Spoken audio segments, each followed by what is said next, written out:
right. Well, thank you so much for joining me today. I am with Anne Flight, and Anne is the gallery director at Meyer Fine Art Gallery here in Fredericksburg, Virginia, where I live. It's owned by Michael and Julie Meyer, who are good friends of mine. And some of you might remember an article I ran a while back about Robert Duncanson and this incredible artist that Michael has really been Michael and Julie have been championing and getting the word out about. And I actually talk about Duncanson extensively in my next book, Something Wicked. But that's a whole other story. What I want to do today with Anne is talk to her about the idea of collecting art. I think this is something that so many of us are interested in, but it feels totally daunting. And gratefully, the folks, including Anne, have put together a really fantastic buyer's guide or investor's guide to looking at art. And so I wanted to chat with Anne today about helping us through that whole process and trying to figure out if purchasing art is a good investment for us, our families and future, and all the reasons why we should do it. So with that, I want to introduce you, Anne. I'd love it if you could just tell us a little bit about yourself and how you got into this line of work and what it is that you love about gallery work. Well, my name is Anne Flythe, as she said. I'm 23 and I just graduated from Christopher Newport University down in Newport News. I majored in marketing and I have worked here at Meyer Fine Art Gallery for the past 2.5, 3 years. And I have always loved art, even since I was little. My mom was an art history major, so she would always get all the fun little art history books from the museums and galleries and kind of like quiz me on random artists. And so there's always been that seed within me that has blossomed far since I've started working here. But I just love everything about art and that I just want to kind of spread that love through my generation. I know that there's kind of been a lull in interest in fine art and antiques and all of the above with my generation. So I just kind of want to spread all the fun and joy that can come with collecting. Well, that's really fun that you say that because I think that's been one of the things that's amazing to look at, like thrift shops, and it's all of grandma's stuff. This is just, you're exactly right. It seems like that's what everybody's sort of getting rid of. And, Yep. it's really downsizing. And, on the one hand, you can appreciate that because people, you need space and, a reason for all of that. But I think that people have obviously collected art since really the beginning of time. And I think it feels like just an important aspect of culture. So it's great to hear that you are among your generation trying to promote it. So how can you help those of us who feel like, I go into a place like a small gallery or a museum, not that things are for sale in a museum, but I often just feel really overwhelmed by art and the thought of trying to figure out, what is it that you should be looking for? How do you price things? Why invest in those kinds of things? I think can be really daunting. So I'm wondering if you can even just start off with, why is it that people should appreciate art? Why should they put it in their homes? And why is it a good investment? Well, I think that, I mean, I guess one of the main like misconceptions about galleries and museums is that they are intimidating. And I Mhm. mean, I can admit I've been into plenty of galleries or museums that have come across as intimidating. So that's not completely a myth, but Mhm. I also think that people kind of get the idea that galleries and museums are kind of designed for experts alone, Mhm. but I feel like that misunderstands their purpose. So, like, our mission, our kind of idea of how to interact with the population outside of our gallery is to be stewards of the art and to kind of tell the story to anybody that's interested and to treat everybody with the same respect regardless of where they're coming from, what age they are. I mean, you've heard plenty of myths and different stories about, if you're a young person walking into a gallery, sometimes people won't take you as seriously. So we try to kind of give everybody an equal experience across the board. Um, just kind of want to create that dialogue between art and scholarship and just have that interaction with the public. I mean, because galleries and museums are a space that have just this vast amount of knowledge and heritage, and we just want to be that resource to younger people, older people, whoever's starting their collection, to just make informed decisions based on the information and resources that we give them.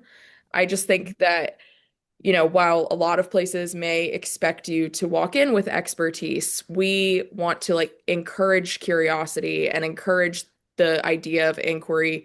So, asking questions about the art itself, like the painting itself, the artist, the genre or movement that they were in, condition, provenance, all of these big questions are so central to the experience of collecting that it's really important that we, as stewards of this art, are receptive to that and encourage that kind of dialogue without coming across as condescending or uninterested in the questions that, you know, are starter questions for some of these people.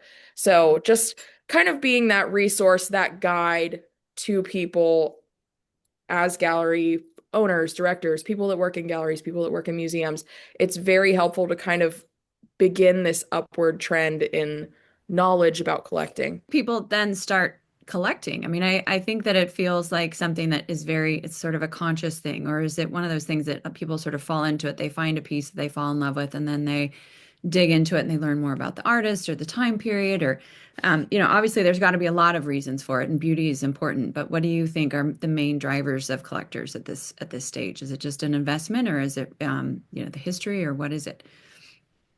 Well, I think that every main driver of interest to art is definitely going to be that a certain piece or a certain artist speaks to you. Um, so there's always that. You're going to end up going out, even if you're somebody that's not interested in art. Occasionally, you're going to end up in a place, and in the back of your mind, you're going to think, "Wow, that's really cool," or have some sort of fond happy experience with a painting that you see.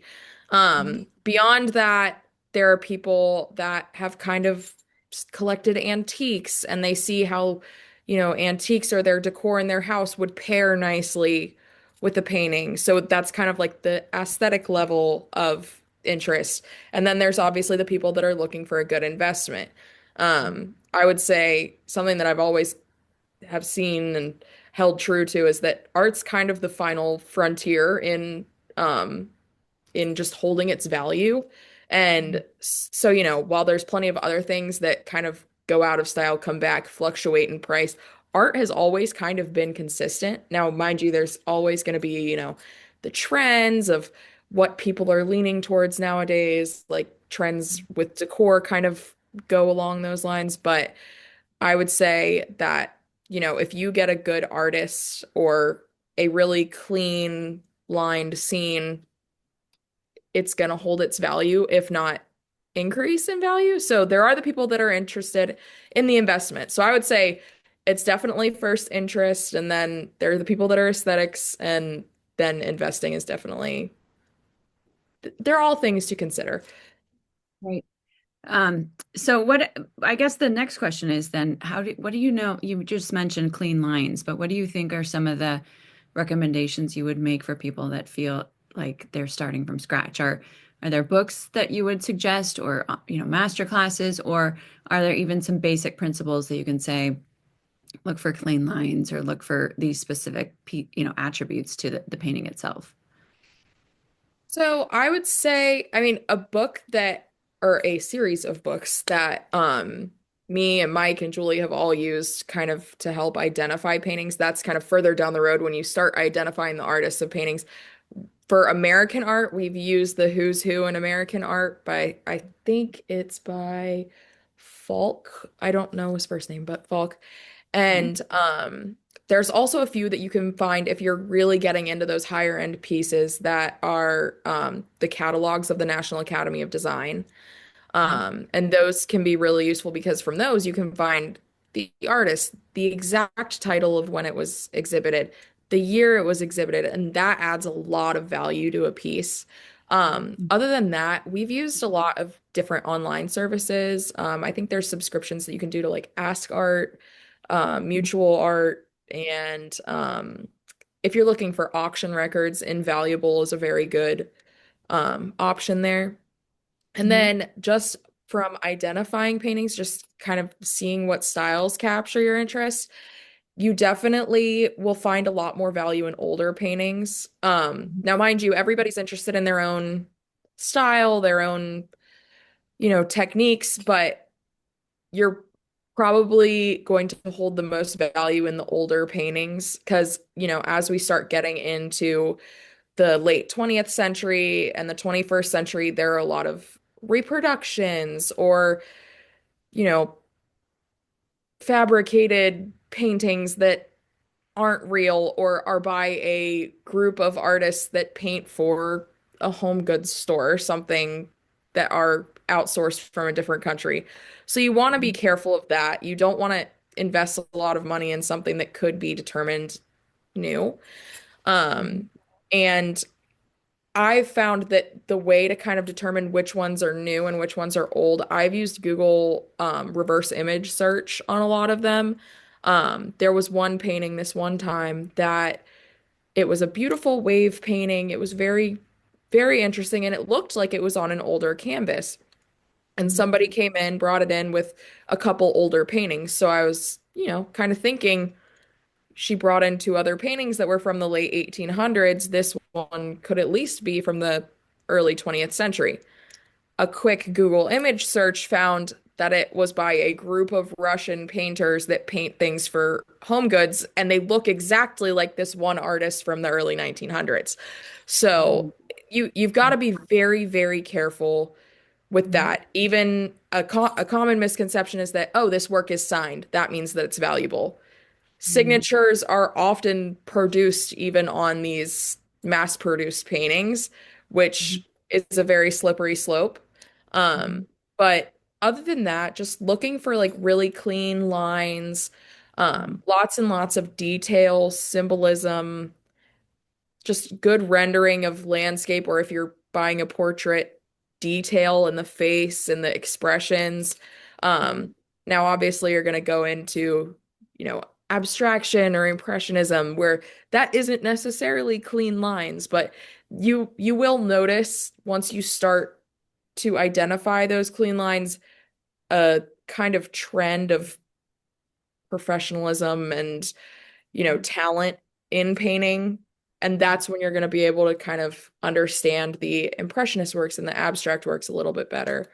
So there's a lot of different ways that you can identify a painting, but just kind of start with something you like, and that's when you can kind of get into who are the talented people of this genre that I like, and you can Oh, start studying that way.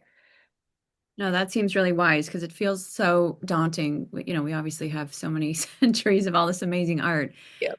And it feels sort of manageable to just go where what you're attracted to and then sort of get to know that area a little bit more and move around in that. So there was an article yesterday, I think it was, that I read about how that artist Banksy in England, he maybe you saw this. He's tried to sell some of his images that normally go for $100,000 on the street for $60, and nobody paid any attention to them. So that, I mean, obviously that feels like there's some major trends and there, things that are, um, people are sold also by the frame and lighting and the way things look, and then even just the painter's name. How is it that, we can start just maybe you've answered this a little bit in terms of the how do we not fall into that? I mean, how do we sort of start navigating well enough that we could see that Banksy and be like, that's a Banksy. That's, not a, maybe that's an odd description, but not be put off by something that's not being sold in a gallery or something like that. How do we start navigating that world? Because but people find things at garage sales, and there's so many amazing stories about that happening as well. So how do we navigate those? Well, I would say so. There's something that Mike has kind of alluded to in the many discussions that we've had. Um, you find kind of the style, the genres that you like, and then you want to look for a painting, no matter where you are, thrift store, antique store, garage sale, what have you. You want to look for a painting that if you were to put it up on a wall among all of these other great talented painters, you want it to catch the eye. You want it to hold its own on a wall full of other greats. And, Mhm. oftentimes that could mean that the painting's unsigned. That could mean that you don't know who the artist is or the artist isn't as well known. Mhm. You will be able to find quality art if you know that it looks, just about the same or as eye-catching as the rest of the ones that appear on the wall. Mhm. Um, for example, we were in an antique store in, I think it was Culpeper, or it was like a thrift store. It wasn't even an antique store. And we found this great painting. And in my mind, I thought, this looks like a lot of the smaller ones that we have on the wall, like these. And in my mind, I said, this painting, while it is unsigned, could hold its own. I mean, I could put it up with those other paintings and determine that they're of equal value. Mhm. And we brought it back, got it cleaned, took the frame off, and realized that there was a small signature in the corner that was actually a woman artist from the late 19th century that was a really rare artist. And I mean, I got the painting for like $300 or something like that. And that's just a great turnaround. So, I mean, you got to go for the ones that can hold their own and do not be afraid of unsigned paintings. That is one thing that at Meyer Fine Art we try to drive home Mhm. because, when you think of it, the Mona Lisa didn't have a signature. And would you want to walk past the Mona Lisa and not It buy it? was up on it, right? Yeah. Because it So did. there's plenty of great talent out there, regardless of the time period, the genre, anything, subject. Yeah. And people are so reluctant to kind of pick it up, to Mhm. research it because it's not signed. And Mhm. that's the one thing that so many of these institutions have neglected Mhm. is the inquiry of art nowadays. I feel like since we have so much information at our fingertips, it's made that kind of process of research and curiosity kind of disappear. And that's one of Mhm. the main things that we wanted to encourage to new collectors and to people who already have collections, because it's something where we have practiced that multiple times and have had great experience from it and have found some really fantastic finds. Mhm. Well, and it's interesting too, because on the one hand, it feels like we have all these resources, like you were mentioning. I didn't realize there was that reverse search you could do of images on Google. That seems like an amazing thing. Like we should know like everything that we're sort of coming across at garage sale. But at the same time, there's not a lot of interest in this kind of art, or so it feels like it's almost like a kind of a buyer's market. Like it's really the time to be out looking for and investing in things like this because of the fact that there's probably a lot on the market and it's just not people aren't that interested in it. Do you think that's true? Yeah, I think that one of the main kind of trends that I've seen just in attitude shift about appreciating art is that I would say maybe a couple generations above you, Mhm. they or more than a couple probably, but they had these big art collections of these crazy artists and they had crazy antiques and things that are passed down through the family. And Mhm. we've heard so many awful stories about how, somebody's grandmother passed away and the house is just so filled with art and antiques and Mhm. lots of other little trinkets that they don't want anything to do with it. They consider that a job in itself, and they don't want to do the research that it takes to kind of identify these pieces, whether it be the antique furniture or the paintings or Mhm. any of the other items in their house. And they just throw it all up for sale at a garage sale or at an auction or Mhm. anywhere else that they can find just to kind of put it off and get it out of their way. And that's why that we're really in a buyer's market right now is because there are plenty of people who are inheriting these amazing estates that Mhm. aren't doing the proper research. And Yeah. while that's lovely for the buyers, that's Mhm. kind of an interesting situation for the people that are selling these items. So, Um, so in terms of once you actually get an art piece, how important are frames and lighting? I think that's one of the things that it always feels like hanging something in your house. It's obviously important where it is and how it's arranged, but kind of the last things seem to be frames and lighting. Do you have recommendations about either of those? So I would say, I mean, first of all, with placement, I would say go with your gut. Usually, I mean, oftentimes we've sat here, you know, moving things back and forth and back and forth and back and forth when we're arranging exhibitions, and then we go with the first decision that we made. So Mhm. going with your gut and placement is usually the best decision. And then with framing, it's very, very great when you find a painting with a period frame. I feel like it just really ties the painting together. Um, and if the painting that you bought doesn't come with a frame, finding a frame that's from that same time period and join those two pieces together, it can really do a lot for the painting that you purchased. I mean, there have been so many times in here where we have had an unframed painting and for some reason found the perfect sized frame from it from the exact same time period, and it just brightens up a painting just so much. But if you're not interested in the period frame, say that it doesn't match your house style or you can't afford that, I would definitely recommend going to a smaller, like a small business framer, somebody who handcrafts frames, somebody who, does the work, Mhm. goes all out. I would suggest wood frames or gold frames. I wouldn't really go with anything modern unless you bought a modern painting. Um, Mhm. but finding somebody who doesn't, I mean, I guess we could all go to Michael's and get a frame for something, but I really don't think that would do it justice. You want to find somebody who's very good at what they do, who's does wood crafting and can make a really fun frame for your piece because they'll be able to look at the piece that you have and with their Mhm. years of experience and knowledge say, "Oh, I think that this wood frame would suit you. I could, carve it differently or I could restore an old frame that you have."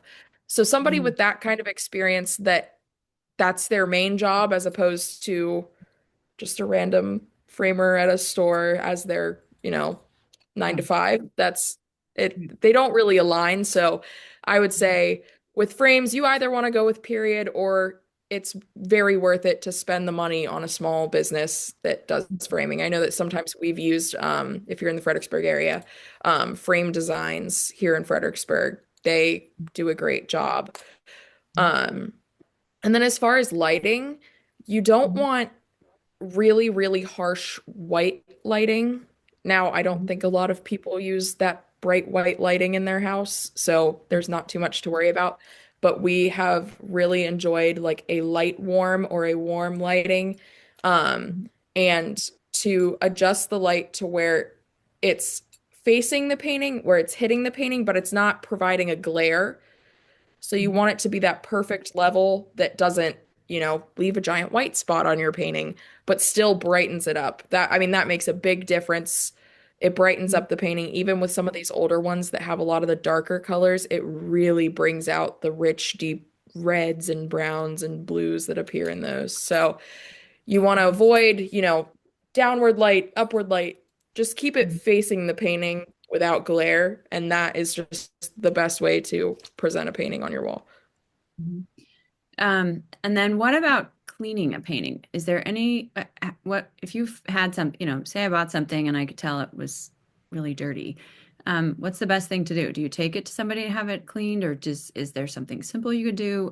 It feels like kind of scary territory. You don't want to mess something up.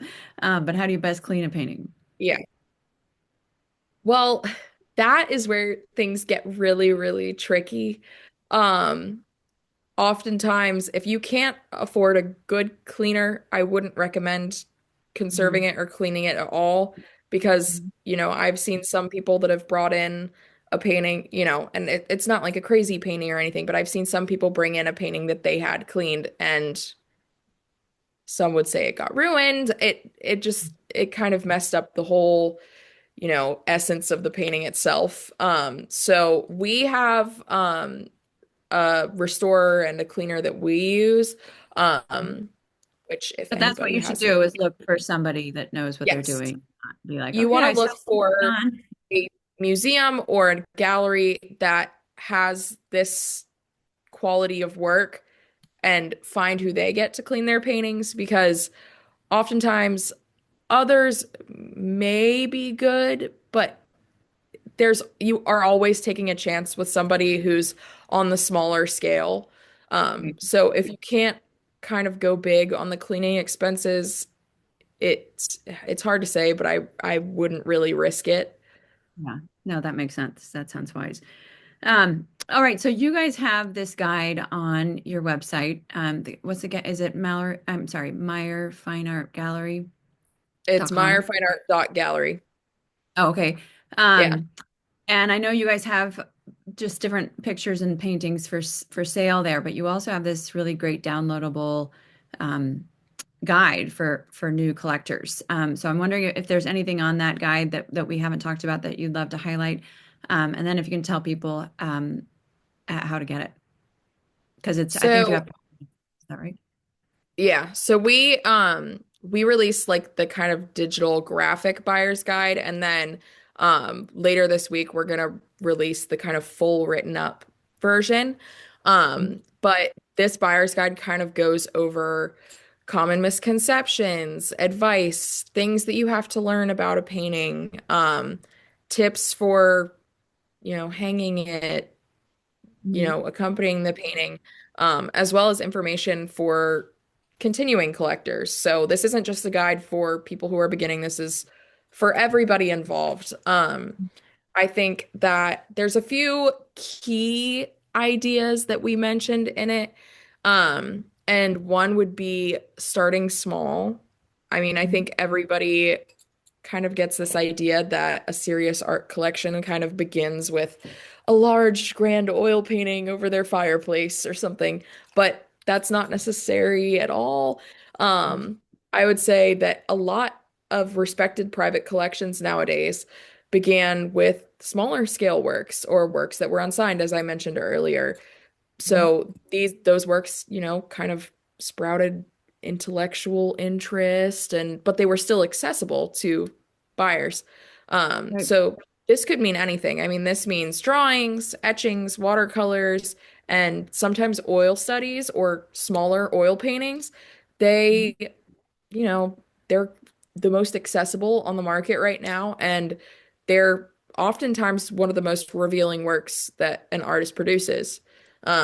So they kind of provide insight into the artist process, and it allows the viewer to kind of see the different decisions that the artist made, the revisions. If it's a watercolor, you can kind of see the different layers in between each painting. Um, and you kind of see where the artist develops form. So those are kind of a great place to start. And then once you start having that kind of smaller works collection, that's when you can start kind of bundling to upgrade almost. That's the way that we put it in the collector's guide. But, if you have a bunch of smaller works, a great way to, obtain a bigger work is through either selling some of your smaller works together or trading some of your smaller works for a bigger piece. There's a lot to be said about the ability to trade in this business. We've had plenty of people come in with a really fantastic piece and they liked something that was hung up on our walls. And if they are of equal value, I mean, you're able to kind of make that decision and that's a great way to kind of dip your foot into the process. And then we also kind of emphasized for older collectors to not be afraid of selling your pieces or, changing your style or taste. I mean, we have new things on the walls every day, even in our own houses. We switch things up all the time. So don't be afraid to switch things up. Don't be afraid when your taste changes. You can still invest in other pieces. That's kind of what's so fun about the art market is you see things appear and disappear off of the market that, maybe you've seen before. And so that kind of shows that there's just like a continuous revolving Right. market of paintings.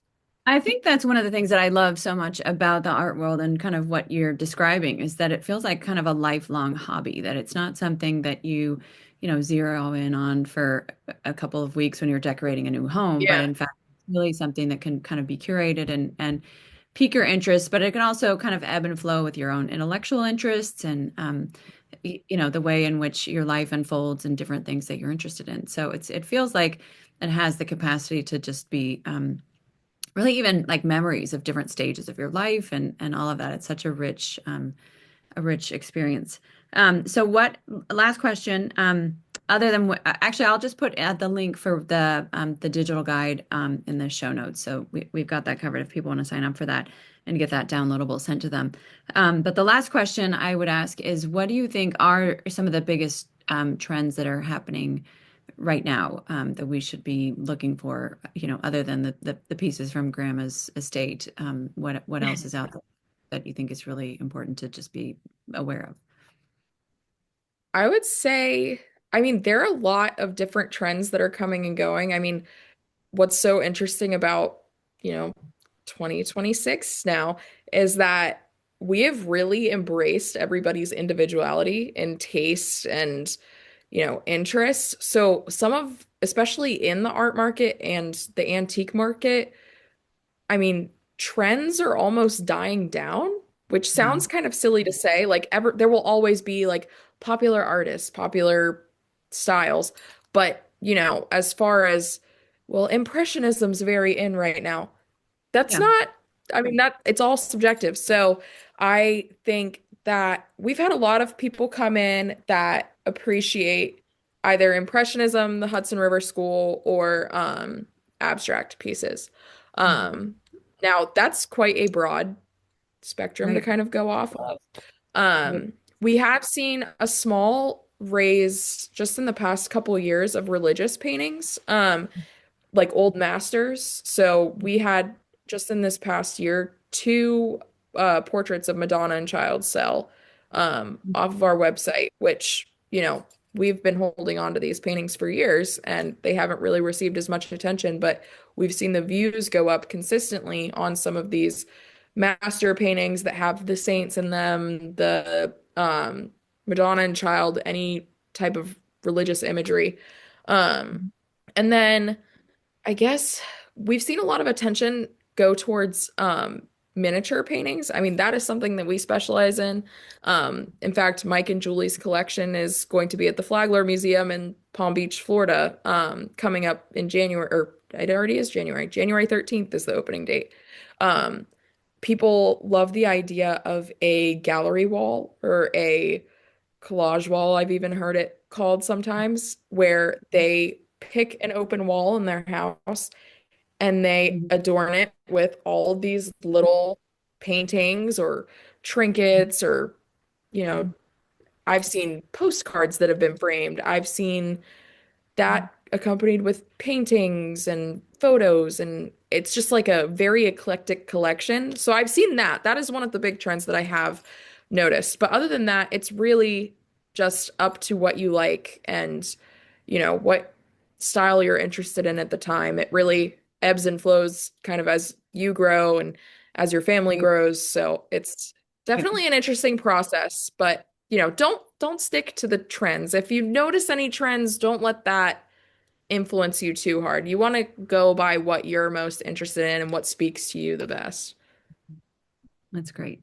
Well, good. Well, Anne, well, thank you so much. This is so interesting. It was fun to talk to you about all of this. I've obviously spent a lot of time in that gallery, but I've never really gotten to talk about all these nuts and bolts with you guys. So I really appreciate all of your wisdom and, of course, all the wisdom of Michael and Julie Meyer. So thanks so much. And yeah, Thank we will you. send uh, listeners to your site to just even start with a downloadable and maybe even peruse some of the collections that are there. So thanks again, Anne. Of course.